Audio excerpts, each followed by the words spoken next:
Good morning and welcome to the Core Connection. I'm Mira Rubin here with you on Enlightened World Network.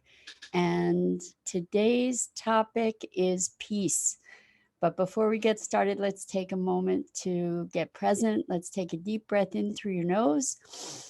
Hold it and imagine crystal clear, beautiful, pure oxygen coursing into your lungs, into your bloodstream, into your cells, through your organs, and enlivening and revitalizing your body and your being. And as you exhale, exhale any tension in your shoulders, your neck, your back, your hips. And let's take another deep breath in through your nose.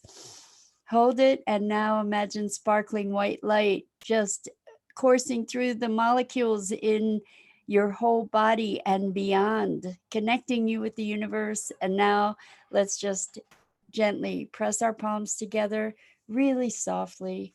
Rub your fingers against your palms.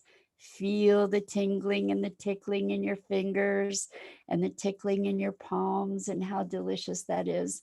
And bring yourselves present right here, right now. Welcome, welcome, welcome. So thank you all for being here. I so appreciate being able to share this time with you. Today I'm going to talk about peace because yesterday I had a really interesting conversation with one of my clients, and it was very thought-provoking, actually, because she was saying that she was experiencing a place of peace and calm, actually, and then asked the question if it was calm or numbness. And good morning, Dido. So glad you're here.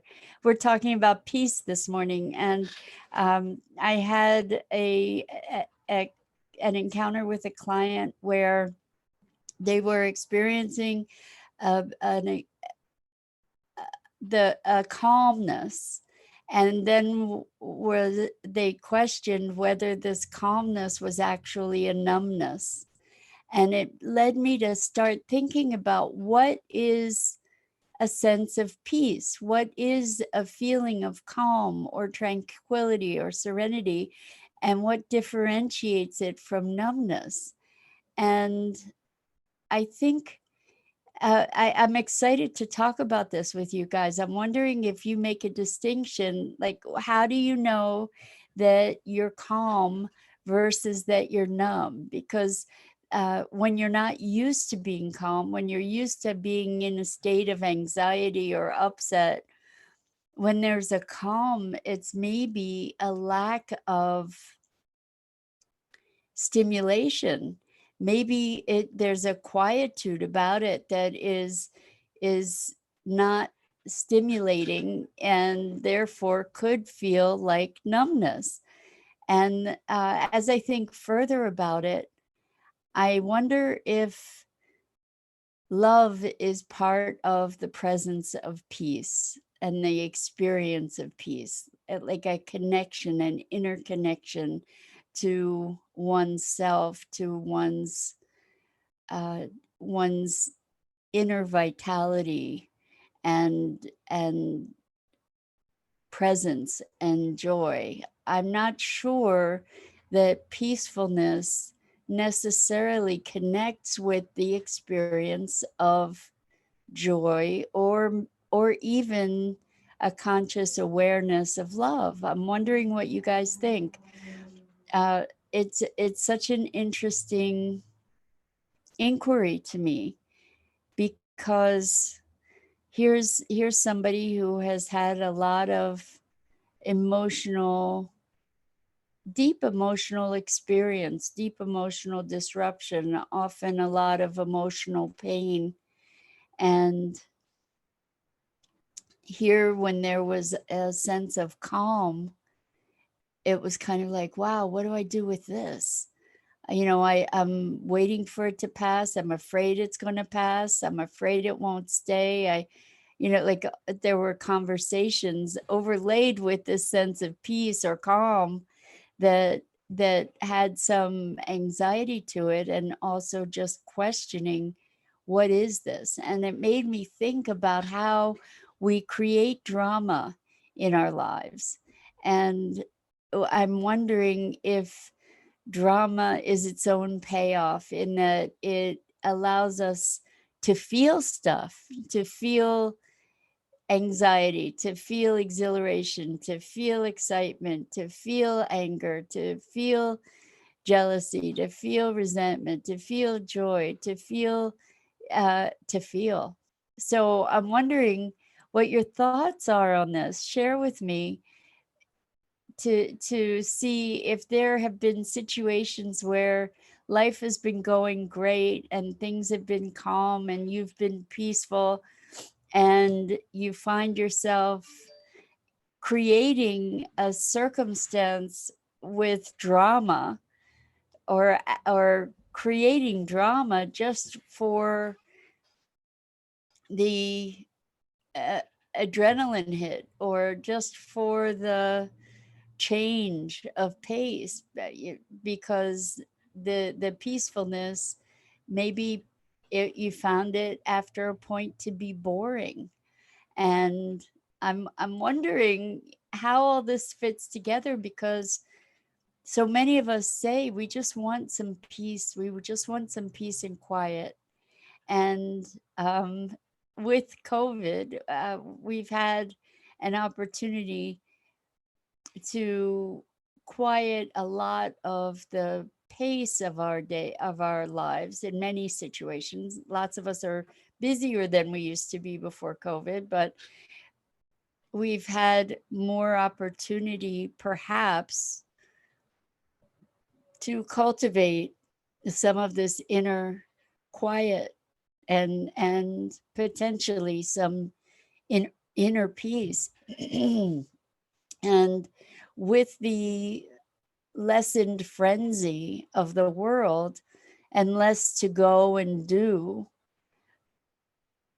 outside, I know that so many of us have experienced boredom. And I wonder if the emotional dynamic happens in the same way. Do you find yourself getting bored when things are going well? Do you find yourself, when you're feeling peaceful, do you find yourself looking for ways to create, consciously or unconsciously, to create greater emotional highs and lows? Because what this person experienced in a core connection session that we did, was that there was an image of these waves,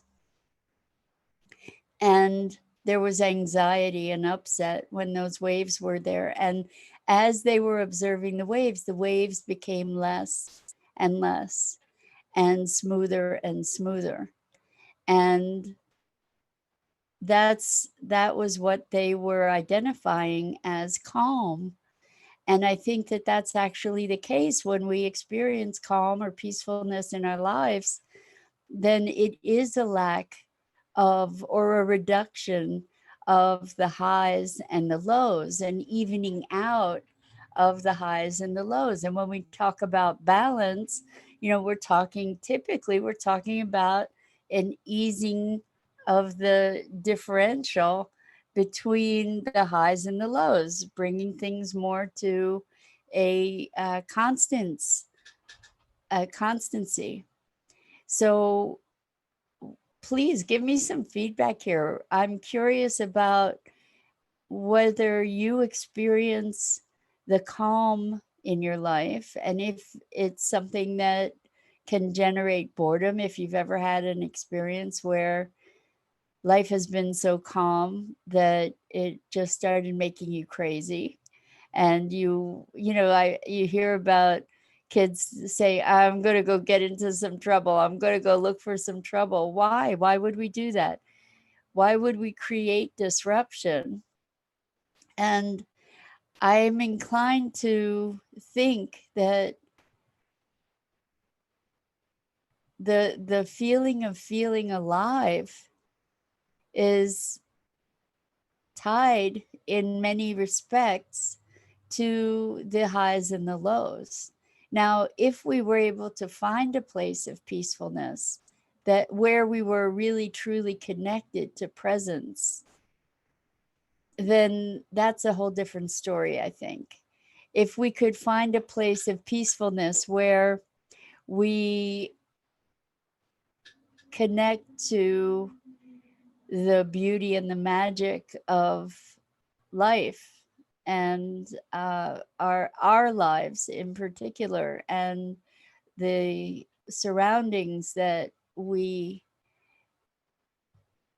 are in, to find the beauty in those surroundings, that can generate a sense of peace, and that can generate a sense of wonder, and those could coexist, I believe, and a sense of love and presence. But without that, the serenity or the peacefulness might be something that our addiction to highs and lows would would be very challenging, would get old. And I wonder what it would be to choose peace in our interactions with others. And when I'm saying choose peace, I'm if you're angry, I'm not saying to go in and deny your anger or um,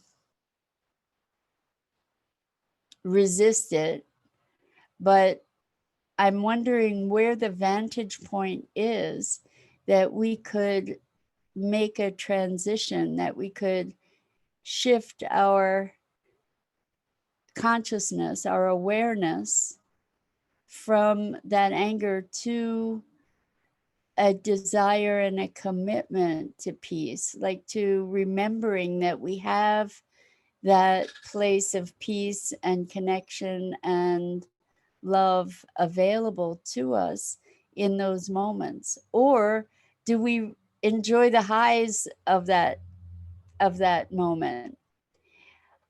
And Jeanette Raggett, thank you so much for responding. Jeanette says the lows are third dimensional. So thank you for bringing that into the conversation, Jeanette, because we're talking about creating a transition from 3D to 5D, essentially. And in the 5D realm, there's more of a uh, it's a higher vibration, it's a higher frequency. And that's really what this conversation is about. Dido says, when we're connected to our eternal essence and presence, peace feels expansive and blissful, like when seeing a beautiful sunset. Thank you for that, Dido. I agree that when we are connected to presence, peace is it is blissful, it is joyful, it is love, it is presence and awe. And when we are in 3D, um, which is this world of drama and the next adrenaline hit and excitement and tears and laughter and uh, I think that tears and laughter and joy can exist in do exist in 5D, but they're generated from a very different place, a very different frequency. And what I'm looking at here is this transitional place because I'm part of an organization or a group called the Sign Network, and that's sorry about the notifications here. I'm not sure how to turn them off. The Sign Network, SINE, you can check them out on Facebook. They are uh, in the very beginning of September kicking off the path to peace, and the declaration is peace on earth by 2030. And so I was looking at what that is, and what brought this all about, as I said, is a conversation with a client where they were wondering if the calmness they were experiencing was numbness. And I was looking at how to be able to bring them into this experience of calmness and peace that isn't numbness, but that is that blissful presence. And it's like they're on the precipice of the dimensional shift. And it's just such a fascinating, it, I have to say the question took me by surprise when they said, is it calmness or is it numbness? And I see where it could be experienced initially as where calmness or peace could be experienced as numbness. And I'm curious for you guys how to presence yourself to that blissful state of peace, because I think it's from a place of peace that we do gain access to our hearts and to the blissful capacity that we have when we are deeply connected to that essence, that essential self, that eternal presence, as Dido so beautifully put it. So moving from 3D to 5D, I imagine that there are many dimensions to our emotional experience that we get to redefine. And so in 3D, we create the drama. It's not just the lows, but the highs, even. So many of the highs that we experience in 3D, as well as the lows, are tied to outward circumstance. And maybe this is the distinction, is that in 3D, when we disconnect from outward circumstance as the thing that determines our well-being, perhaps there's a transitional place of emptiness. And maybe that's what this person was experiencing. Maybe she was experiencing a sense of a void, not as lacking, but like this void, this ever-present, ever populated void that really was all possibility, perhaps, but without manifestation. So there wasn't an emotion that she could identify in it. Maybe she experienced it as an emptiness, and that's perhaps why she thought it might be numbness that she was feeling. I wonder. And I imagine also that being present to that emptiness, moving into that emptiness and expanding into that emptiness, is perhaps where the 5D emotions and experiences emerge, rather than being fearful of the emptiness, to be embracing it and expanding into it. So what are your thoughts on this? I'm so curious, because there's a lot of talk about moving from 3D to 5D, but not a whole lot of instructions. I haven't really encountered much in the way of instructions. And my sense of it is that it's through presencing ourselves more deeply to that transcendent essence that we are in our core, perhaps through the breath, through meditation, through deliberately generating the experience of emotion without the provocation of circumstance. So as we connect internally. All of our emotions are generated internally, and what we can do is to generate a feeling of love from nothing, from the pure desire to create it, the pure will to generate those emotions and those frequencies. We then get to elevate ourselves, and perhaps it's through practice of these experiences that we enculturate and acclimate ourselves to these other levels of frequency. So I am fascinated by this new inquiry. I really hadn't considered it previous to the conversation yesterday. And I'm looking at how we are so habituated to particular emotions and experiences. And for instance, depression is a habit that we we become acclimated to. It's a physiological habit, it's a mental habit, it's an emotional habit that we that we become acclimated to over time.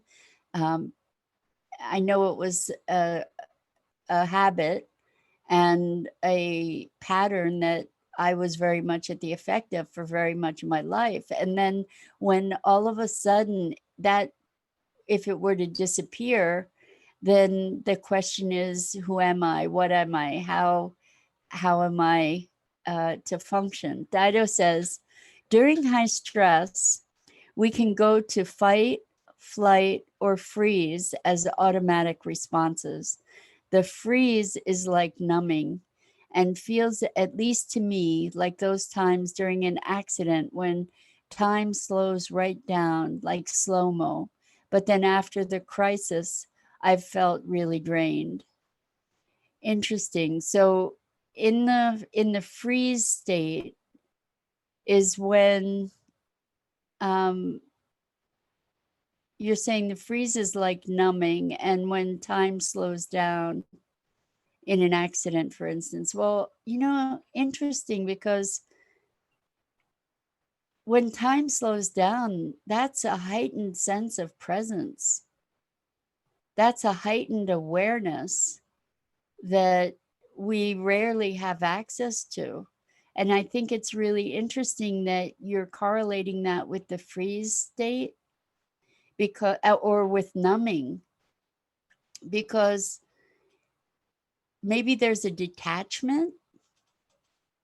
And I think that that's also something to be wondering. I'm wondering if this place of peace is also a certain degree of detachment, because ultimately a place of peace, I imagine that there's a way to be in that place of peace that is unshakable and is detached from the circumstances, detached from the reactivity to the circumstances. So I'm wondering if this place of peace is also a place of detachment. I think I said that actually earlier about being detached from circumstance, externalities, to maintain this sense of constancy. But I'm very interested, Dido, about what you said here about the when time slows down and slow motion. And it doesn't surprise me after, well, in times of crisis, part of what initiates that slow motion, I think, is a super flow of adrenaline, and it's really normal afterwards to feel drained because you've had this surge of energy, and your body needs to recover from that in the aftermath. um, this is so fascinating, really. I'm very very interested to explore this with my client to find out more about their experience. If it was an experience of emptiness, if it was an experience of detachment, if it was an experience of numbness, like to explore further and how to make the distinction to determine, is this peace and it's just so unfamiliar that it feels numb because I don't have all these other familiar emotions, or is this not peace? Is it something else? Is it even maybe a transition state on the way to peace? It's a very, very interesting existential question. Just because I'm such a nerd, I love looking at what the dynamics are of our awareness and our consciousness, and how our physicality and physiology and emotions and intention all play into that. Dido says, I think freeze is adrenaline based in the face of danger and hypervigilance or hyperpresence. Yes, I agree. I agree. And that state of greater awareness, I think, is available to us as we become more present, that we are. I've heard about people in altered states where time slows down. In fact, I've told this story before, but I just love this story. My nephew, when my nephews were growing up, I was always sharing things about healing and crystals and energy work and hands-on healing and stuff with them. And one of my nephews was at camp, and a friend of his got burned really badly on his leg. And my nephew decided to try healing, and he held his hands above this person's leg and just really got present. And in that presence, I don't know necessarily whether he had a conscious awareness of time slowing down, but what he said is that he could hear the ants walking on the grass. And he was that tuned in, he was that present, that aware of everything that was going on around him. And he he and his friends witnessed this injury, this deep burn healing before their eyes. And I I dream of accessing that level of awareness and that level of consciousness and that level of presence. So it's interesting that that's sort of what can happen when we are in an emergency situation and the adrenaline kicks in there, and then we become hyper aware. And it's very draining in those states. I don't know that my nephew was drained or not drained after this experience, but uh, I just find it so fascinating to follow, trace, explore these different dimensions of awareness that are available to us, and what it takes to access those states in a conscious way. This has been a lifelong fascination for me, and I don't anticipate that it's going to end anytime soon. I just this is these kinds of questions are questions that are the most stimulating and fascinating to me of anything in life. So I don't know if you share that with me, but again, I told you I'm a nerd, and I really appreciate your engagement with me this morning to start looking at what is it when our lives change as we're evolving and our emotional environment changes. I've noticed that in my life, the amount of drama in my life has reduced a millionfold as I've become more aware and awake. Dido says, "Isn't it amazing and wonderful that we are wired for transcendent peace?" That is such a great revelation.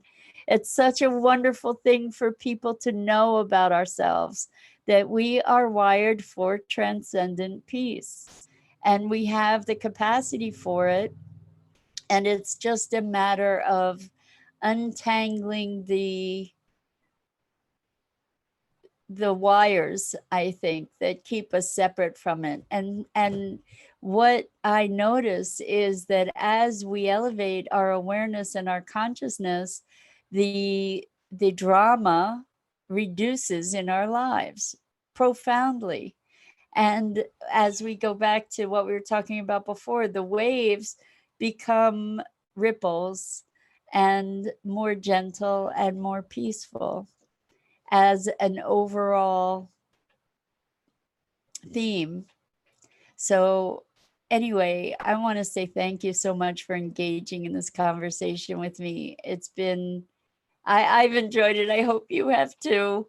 I'm Mira Rubin. This is the Core Connection, and we go live every weekday morning at 9 a.m. Eastern on the Facebook page for Enlightened World Network. And I invite you to check out the other wonderful, wonderful programming on Enlightened World Network, heart centered, uh, transcendent, and delicious. So until tomorrow, I hope I'll see you back here again. And once again, thanks so much for being here with me. Lots of love, lots of compassion, and a wonderful day to you.